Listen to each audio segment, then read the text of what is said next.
नमस्कार, KP news 24/7 में आपका स्वागत है। मैं हूं अश्विनी आपके साथ। आइए एक नजर डालते हैं आज की सुर्खियों पर। दावनगिरी राज्य सम्मेलन में भाग लेने जिले से पत्रकार रवाना। चित्ताग्राम की सड़क बदहाल, चुप्पी साधे हुए है जनप्रतिनिधि, उपेक्षा बरत रहे अधिकारी। कर्नाटक कैबिनेट की मंजूरी, ऑनलाइन विवाह पंजीकरण एक वास्तविकता होगी। केंद्रीय बजट प्रगतिशील, कर्नाटक भाजपा का कहना। कांग्रेस सांसद ने की दक्षिण भारत को अलग देश बनाने की बात, मल्लिकार्जुन खड़गे को देनी पड़ी सफाई। चंपई सोरेन बने झारखंड के नए मुख्यमंत्री, आलमगीर आलम और सत्यानंद भोक्ता ने ली मंत्री पद की शपथ।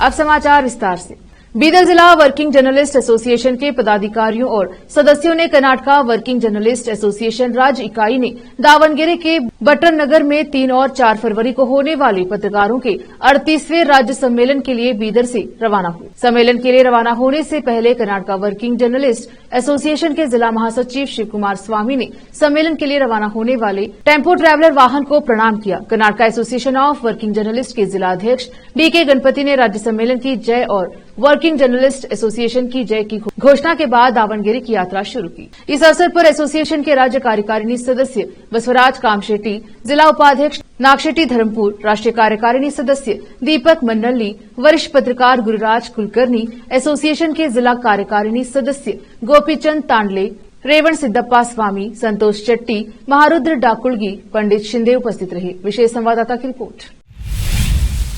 बीदर तालुका के चित्ताग्राम पंचायत के अंतर्गत चित्ता गांव बीआर अंबेडकर सर्किल के पास सड़क वर्षों से नहीं बनी है और सड़क पूरी तरह से पैदल चलने लायक नहीं रही है। क्षेत्र के निवासियों का आरोप है कि लोगों के लिए दैनिक आधार पर घूमना बहुत ही मुश्किल हो रहा है। ग्राम में सड़क पूरी तरह से खराब स्थिति में है। इससे घर में इस्तेमाल होने वाला दैनिक पानी और शौचालय का पानी सड़क पर जमा हो रहा है। सड़क पूरी तरह से गड्ढों से भरी हुई है और पास की नाली का गंदा पानी भी सड़क पर जमा रहने से बीमारियां फैलने का डर ग्रामवासियों को सता रहा है। कई बार शिकायत करने पर भी अधिकारियों ने कोई क्रम नहीं लिया है और जनप्रतिनिधि के खामोश रहने की आरोप ग्रामवासी लगा रहे हैं। विशेष संवाददाता की रिपोर्ट। विवाह पंजीकरण प्रक्रिया को सरल बनाने के लिए राज्य कैबिनेट ने हिंदू विवाह पंजीकरण अधिनियम में संशोधन को मंजूरी दे दी, जिससे ऑनलाइन पंजीकरण का मार्ग प्रशस्त होगा। कानून मंत्री एच.के. पाटिल के मुताबिक वर्तमान में विवाह पंजीकरण केवल उपपंजीकीय कार्यालय में ही किया जा सकता है। उन्होंने कहा, इसे लोगों के अनुकूल बनाने के लिए कावेरी 2.0 पोर्टल और ग्रामीण क्षेत्रों में ग्राम वन और बापूजी सेवा केंद्रों के माध्यम से विवाह पंजीकरण की अनुमति देने का प्रस्ताव है। कानून मंत्री एच.के. पाटिल ने कहा कि बेलगावी के स्वर्ण सौधा में शीतकालीन सत्र के दौरान पारित किए गए 19 विधेयकों में से 6 पर राज्यपाल थावरचंद गहलोत ने अभी तक हस्ताक्षर नहीं किए हैं। उन्होंने कहा कि कुछ तकनीकी मुद्दे हैं और राज्यपाल ने स्पष्टीकरण मांगा है। पूर्व मुख्यमंत्री और संसदीय बोर्ड के सदस्य बीएस येदियुरप्पा सहित राज्य के वरिष्ठ भाजपा नेताओं ने बजट को प्रगतिशील और यथार्थवादी करार दिया, जो युवाओं, किसानों, महिलाओं और विशेष रूप से पिछड़े वर्गों के लोगों के जीवन स्तर में सुधार करेगा। पूर्व सीएम ने कहा कि बजट ने आने वाले दिनों में एक मजबूत, सशक्त और विकसित भारत के निर्माण के प्रति एनडीए सरकार की प्रतिबद्धता की पुष्टि की है। भाजपा के प्रदेश अध्यक्ष बीवाई विजेंद्र ने कहा कि प्रधानमंत्री नरेंद्र मोदी के नेतृत्व में केंद्र सरकार सुधार और विकास के रास्ते पर चल रही है और बजट 2047 तक देश को दुनिया में शीर्ष स्थान पर ले जाने का विश्वास दिलाता है। कृषि, परिवहन, उद्योग, रोजगार, पर्यटन, चिकित्सा और शिक्षा सहित विभिन्न क्षेत्रों का विकास। उन्होंने कहा, यह एक उत्कृष्ट बजट है और जनता को आशा देने की दिशा में एक महत्वपूर्ण कदम है। एक चौंकाने वाली घटना विजयपुर शहर के इब्राहिमपुर रेलवे स्टेशन की है, जहां एक शख्स ने चलती ट्रेन से कूदकर आत्महत्या कर ली, जिसकी पहचान रमेश के रूप में हुई है, लेकिन आत्महत्या का सही कारण अभी तक पता नहीं चल पाया है। पुलिस ने घटनास्थल का दौरा कर जांच की। घटना विजयपुर रेलवे पुलिस स्टेशन के अधिकार क्षेत्र में हुई। पुलिस जांच में जुटी है। विजयपुर से फेरोज शेख की रिपोर्ट। रुकते हैं छोटे से ब्रेक के लिए, जल्द लौटेंगे ब्रेक के बाद।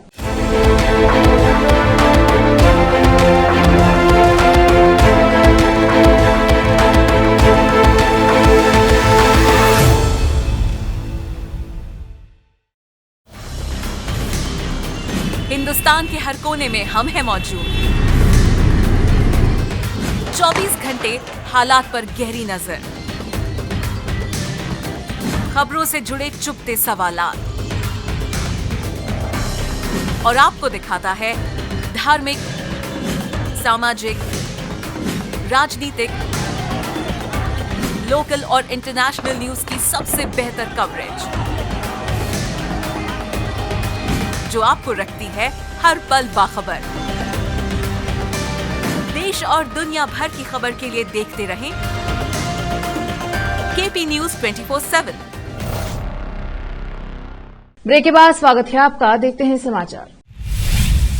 केंद्र सरकार की ओर से पेश किए गए अंतरिम बजट पर विपक्षी दलों ने खास नाराजगी जताई है। सभी ने कहा है कि बजट में आम लोगों को राहत देने वाला कुछ भी नहीं है। हालांकि कर्नाटक कांग्रेस के नेता और लोकसभा सांसद डीके सुरेश विरोध करते हुए इतना आगे बढ़ गए हैं कि उन्होंने दक्षिण भारत को एक अलग देश बनाने की बात तक कह दी है। बता दें कि डीके सुरेश कर्नाटक के deputy CM DK Shivakumar के भाई हैं। अब उनके इस बयान पर भारी बवाल देखने को मिला है। अंतरिम बजट पर बेंगलुरु से कांग्रेस सांसद डीके सुरेश ने कहा था कि यह चुनावी बजट है। योजनाओं के कुछ संस्कृत नाम और हिंदी नाम पेश किए हैं। केंद्र दक्षिण भारतीय राज्यों को जीएसटी और प्रत्यक्ष करों का हिस्सा नहीं दे रहा है। उन्होंने कहा था कि दक्षिण भारतीय राज्यों को अन्याय का सामना करना पड़ रहा है। दक्षिणी राज्यों से एकत्र धन उत्तर भारतीय राज्यों को दिया जा रहा है। अगर ऐसा ही चलता रहा तो हम एक अलग देश की मांग करने के लिए मजबूर होंगे। केंद्र को हमसे 4 लाख करोड़ रुपए से अधिक प्राप्त हो रहे हैं और बदले में हमें जो मिल रहा है वो नगण्य है। हमें इस पर सवाल उठाना होगा। अगर इसे ठीक नहीं किया गया तो सभी दक्षिणी राज्यों को एक अलग राष्ट्र की मांग के लिए अपनी आवाज उठानी होगी। डीके सुरेश द्वारा अलग देश की मांग पर कांग्रेस अध्यक्ष मल्लिकार्जुन खड़गे ने राज्यसभा में बयान दिया है। उन्होंने कहा, अगर कोई देश को तोड़ने की बात करेगा तो हम इसे कभी बर्दाश्त नहीं करेंगे, चाहे वह किसी भी पार्टी का हो। मल्लिकार्जुन खड़गे खुद कहेंगे कि कन्याकुमारी से लेकर कश्मीर तक हम एक हैं और एक रहेंगे। झारखंड मुक्ति मोर्चा झामुमो के विधायक दल के नेता चंपे सोरेन ने झारखंड के 7वें मुख्यमंत्री के तौर पर शपथ ली है। शपथ ग्रहण समारोह राजभवन के दरबार हॉल में हो रहा है, जहां सोरेन को राज्यपाल सीपी राधाकृष्णन ने पद एवं गोपनीयता की शपथ दिलाई। बता दें कि गवर्नर ने गुरुवार को ही सोरेन को मुख्यमंत्री मनोनीत। सोरेन के बाद कांग्रेस नेता आलमगीर आलम और राष्ट्रीय जनता दल के नेता सत्यानंद भोक्ता ने बतौर मंत्री पद एवं गोपनीयता की शपथ ली। इससे पहले जेएमएम विधायक दल के नेता चंपे सोरेन ने गवर्नर से जल्द सरकार बनाने के उनके दावे को स्वीकार करने का आग्रह किया था, क्योंकि राज्य में भ्रम की स्थिति बनी हुई थी। बुधवार को मुख्यमंत्री पद से हेमंत सोरेन के इस्तीफे के बाद से राज्य में सीएम न होने की वजह से भ्रम की स्थिति पैदा हो गई थी और इसके कारण राजनीतिक संकट गहरा गया था। प्रदेश कांग्रेस प्रमुख राजेश ठाकुर ने कहा कि चंपे सोरेन को अपनी सरकार का बहुमत साबित करने के लिए 10 दिन का समय दिया गया है। कांग्रेस राज्य में जेएमएम के नेतृत्व वाले गठबंधन की सहयोगी पार्टी है। आज दिल्ली में अरविंद केजरीवाल ने एक कार्यक्रम के दौरान पार्टी कार्यकर्ताओं को संबोधित करते हुए बीजेपी पर जमकर निशाना साधा है। कार्यक्रम में लोगों को संबोधित करते हुए केजरीवाल ने कहा कि अक्सर हम सुना करते थे कि बीजेपी चुनाव में गड़बड़ करती है। आरोप लगते थे कि भाजपा चुनाव गड़बड़ करके जीतती है। ऐसे सुनते थे पर कभी सबूत नहीं मिले। इस दौरान मंच पर पंजाब की सीएम भगवंत मान भी दिखे। दिल्ली के मुख्यमंत्री अरविंद केजरीवाल ने कहा, अक्सर आरोप लगते थे कि भाजपा चुनाव गड़बड़ करके जीतती है। हम सुना करते थे कि भाजपा वोटर लिस्ट से नाम कटवा देती है, फर्जी नाम जुड़वा देती है, फर्जी वोट पड़वाती है, लेकिन कभी सबूत नहीं मिला। केजरीवाल ने आगे कहा कि गीता में एक श्लोक लिखा है कि यदा यदा ही धर्मस्य ग्लानिर्भवति भारत, अर्थात जब जब इस धरती पर बहुत ज्यादा पाप बढ़ जाता है तो भगवान को आना पड़ता है। भगवान ऊपर बैठकर अपने तरीके से झाड़ू चलाता है। ये जो चंडीगढ़ का चुनाव है, ये दिखाता है कि भाजपा का पाप का घड़ा भर गया है। जब पाप का घड़ा भर जाता है तो प्रकृति अपनी झाड़ू चलाती है। अब वक्त एक और छोटे से ब्रेक का, जल्द लौटेंगे ब्रेक के बाद।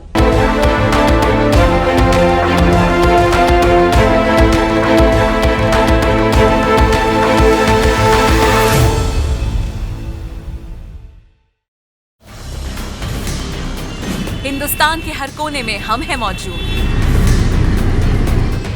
24 घंटे हालात पर गहरी नजर, खबरों से जुड़े चुपते सवालात और आपको दिखाता है धार्मिक, सामाजिक, राजनीतिक, लोकल और इंटरनेशनल न्यूज की सबसे बेहतर कवरेज, जो आपको रखती है हर पल बाखबर। देश और दुनिया भर की खबर के लिए देखते रहें केपी न्यूज 24/7। ब्रेक के बाद स्वागत है आपका। देखते हैं समाचार। लोकसभा चुनाव नजदीक आ चुके हैं और देश के अलग अलग राज्यों में राजनीतिक उठापटक चल रही है। झारखंड के पूर्व मुख्यमंत्री हेमंत सोरेन गिरफ्तार हो चुके हैं। बिहार में महागठबंधन की सरकार जा चुकी है और वहां अब एनडीए की सरकार है। दिल्ली में भी मुख्यमंत्री अरविंद केजरीवाल और ईडी के बीच जंग जारी है। कांग्रेस पार्टी के राहुल गांधी भारत जोड़ो न्याय यात्रा चल रही है। वहीं पश्चिम बंगाल की मुख्यमंत्री ममता बनर्जी अब कोलकाता में शुक्रवार से धरना प्रदर्शन शुरू करेंगी। पश्चिम बंगाल की मुख्यमंत्री ममता बनर्जी केंद्र द्वारा विशेष रूप से महात्मा गांधी राष्ट्रीय ग्रामीण रोजगार गारंटी अधिनियम मनरेगा के तहत बकाया राशि कथित तौर पर रोके जाने का मुद्दा राज्य में एक बड़े राजनीतिक विवाद में बदल गया है। तृणमूल कांग्रेस के एक वरिष्ठ नेता ने कहा, धरना अपराह 1 बजे रेड रोड इलाके के मैदान में शुरू होगा। हमारी पार्टी प्रमुख ममता बनर्जी विरोध प्रदर्शन का नेतृत्व करेंगी। पार्टी के अन्य वरिष्ठ नेता भी मौजूद रहेंगे। इससे पहले तृणमूल के राष्ट्रीय महासचिव अभिषेक बनर्जी ने पार्टी विधायकों, सांसदों, मंत्रियों और मनरेगा कार्यकर्ताओं के एक समूह के साथ नई दिल्ली के जंतर मंतर पर प्रदर्शन किया था और यहां राजभवन के बाहर 5 दिन तक धरना दिया था। बनर्जी के नेतृत्व में पिछले वर्ष मार्च में भी इसी तरह का 2 दिवसीय धरना दिया गया। तृणमूल के सूत्रों के मुताबिक यह धरना लोकसभा चुनाव से पहले इस मुद्दे पर तीसरा बड़ा विरोध प्रदर्शन है। सूत्रों ने कहा कि पश्चिम बंगाल का बजट सत्र 5 फरवरी से शुरू होगा और इस प्रदर्शन के तब तक जारी रहने की संभावना है। महाराष्ट्र में लोकसभा चुनाव के लिए सीटों के बंटवारे को लेकर महाविकास अघाड़ी में अब तक सहमति नहीं बन पाई है। रिपोर्ट्स के मुताबिक गठबंधन के घटक दलों में कुल 8 सीटों को लेकर खींचातान जारी है। शुक्रवार को हो रही महाविकास अघाड़ी की बैठक में इन्हीं 8 विवादित सीटों का हल निकालने की कोशिश की जाएगी। बता दें कि महाविकास अघाड़ी में प्रकाश अंबेडकर के शामिल होने को लेकर भी बातचीत चल रही है और अगर वह गठबंधन में शामिल होते हैं तो एक सीट उन्हें भी दी जा सकती है। महाविकास अघाड़ी की बैठक में जिन 8 विवादित लोकसभा सीटों का हल निकालने की कोशिश की जाएगी उनमें रामटेक, हिंगोली, वर्धा, भिवंडी, जालना, शिरडी, दक्षिण मध्य मुंबई और उत्तर मध्य मुंबई शामिल हैं। बता दें कि शिवसेना उद्धव बालासाहेब ठाकरे हिंगोली, भिवंडी और रामटेक सीट पर दावा ठोक रही है, लेकिन कांग्रेस राजी नहीं है। वहीं वर्धा लोकसभा सीट पर एनसीपी का शरद पवार गुट दावा ठोक रहा है, जबकि कांग्रेस भी इसी सीट से लड़ना चाहता है। इसी तरह दक्षिण मध्य मुंबई, उत्तर मध्य मुंबई सीट पर कांग्रेस लड़ना चाहती है, लेकिन शिवसेना यूबीटी इसके लिए तैयार नहीं है। अमेरिका के बारे में कहा जाता है कि वह किसी का सगा नहीं है। ताजा घटनाक्रम के तहत अमेरिका ने इजरायल को छोड़कर फिलिस्तीन का पक्ष लिया है। अमेरिकी राष्ट्रपति जो बाइडेन ने फिलिस्तीनियों का पक्ष लेते हुए यहूदियों पर एक्शन लेने का बड़ा आदेश दे डाला है। अमेरिका का इसके पीछे तर्क है कि वह क्षेत्र में शांति और स्थिरता बनाना चाहता है। अमेरिका को यह भी अंदेशा है कि इजरायल के हिंसक रवैये का लगातार समर्थन करता रहा तो अंतर्राष्ट्रीय जगत में उसकी इमेज पर विपरीत असर पड़ेगा। यह भी कि आगामी चुनाव को लेकर जो बाइडेन मिडिल ईस्ट को लेकर अपने रुख में संतुलन बनाए रखना चाहते हैं, जिससे कि आम जनता में गलत मैसेज न जाए और विपक्षियों को आरोप लगाने का मौका न मिल जाए। सीएनएन की रिपोर्ट के अनुसार राष्ट्रपति जो बाइडेन ने वेस्ट बैंक में हिंसक इजरायली निवासियों के मुद्दे को संबोधित करते हुए एक कार्यकारी आदेश पर हस्ताक्षर किए हैं, जिसका उद्देश्य क्षेत्र में स्थिरता बहाल करना है। कार्यकारी आदेश का उन व्यक्तियों के लिए है जिन पर हिंसक कृत्य करने का आरोप है। इन यहूदियों पर आरोप है कि इन्होंने अपने हिंसक कृत्यों से वेस्ट बैंक में शांति और स्थिरता के विपरीत काम किया है। ऐसे में यह आदेश उन यहूदियों पर प्रतिबंध लगाता है जिन्होंने हिंसक कृत्यों में शामिल होकर आगजनी, नागरिकों पर हमले और संपत्ति को नुकसान पहुंचाने का काम किया है। वैसे भी हाल ही के समय में बाइडेन गाजा संघर्ष समाप्त होने के बाद इजरायल और फिलिस्तीनियों के लिए 2 राज्य समाधान का रास्ता चाहते हैं। इस बात को खुद बाइडेन ने इजरायल के प्रधानमंत्री बेंजामिन नेतन्याहू के समक्ष उठा दिया है। तुर्की और अमेरिका दोस्त देश हैं। सैन्य संगठन नाटो भी दोनों देशों की भूमिका है, लेकिन तुर्की के अंदर अमेरिका विरोधी भावना कम नहीं है। मुस्लिम देश तुर्की में इजरायल और हमास में जंग के बीच अमेरिका की भूमिका को लेकर असंतोष है। ऐसे में 2 अज्ञात बंदूकधारियों ने बंदूक के दम पर यहां मौजूद अमेरिकी कंपनी के 7 कर्मचारियों का किडनैप कर लिया है। बताया जा रहा है कि हमास से जंग लड़ने वाले इजरायल का अमेरिका समर्थन करता है। इस बात से असंतुष्ट होकर बंदूकधारियों द्वारा इस कृत्य को अंजाम दिया गया है। जानकारी के अनुसार तुर्की के उत्तर पश्चिम स्थित अमेरिकी कंपनी प्रॉक्टर एंड गैम्बल के स्वामित्व वाली एक फैक्ट्री में 2 बंदूकधारियों ने 7 लोगों को बंधक बना लिया है। मीडिया के मुताबिक ऐसा प्रतीत होता है कि गाजा में इजरायल हमास युद्ध की वजह से घटना को अंजाम दिया गया है। तुर्की की मीडिया ने फैक्ट्री के अंदर दाखिल कथित संदिग्धों में से एक तस्वीर जारी की, जिसमें वह विस्फोटकों से युक्त बेल्ट पहने हुए और हाथ में हथगोला लिए हुए दिख रहे हैं। फिर से एक नजर आज की सुर्खियों पर। दावनगिरी राज्य सम्मेलन में भाग लेने जिले से पत्रकार रवाना। चित्ताग्राम की सड़क बदहाल, चुप्पी साधे हुए है जनप्रतिनिधि, उपेक्षा बरत रहे अधिकारी। कर्नाटक कैबिनेट की मंजूरी, ऑनलाइन विवाह पंजीकरण एक वास्तविकता होगी। केंद्रीय बजट प्रगतिशील, कर्नाटक भाजपा का कहना। कांग्रेस सांसद ने की दक्षिण भारत को अलग देश बनाने की बात, मल्लिकार्जुन खड़गे को देनी पड़ी सफाई। चंपई सोरेन बने झारखंड के नए मुख्यमंत्री, आलमगीर आलम और सत्यानंद भोक्ता ने ली मंत्री पद की शपथ।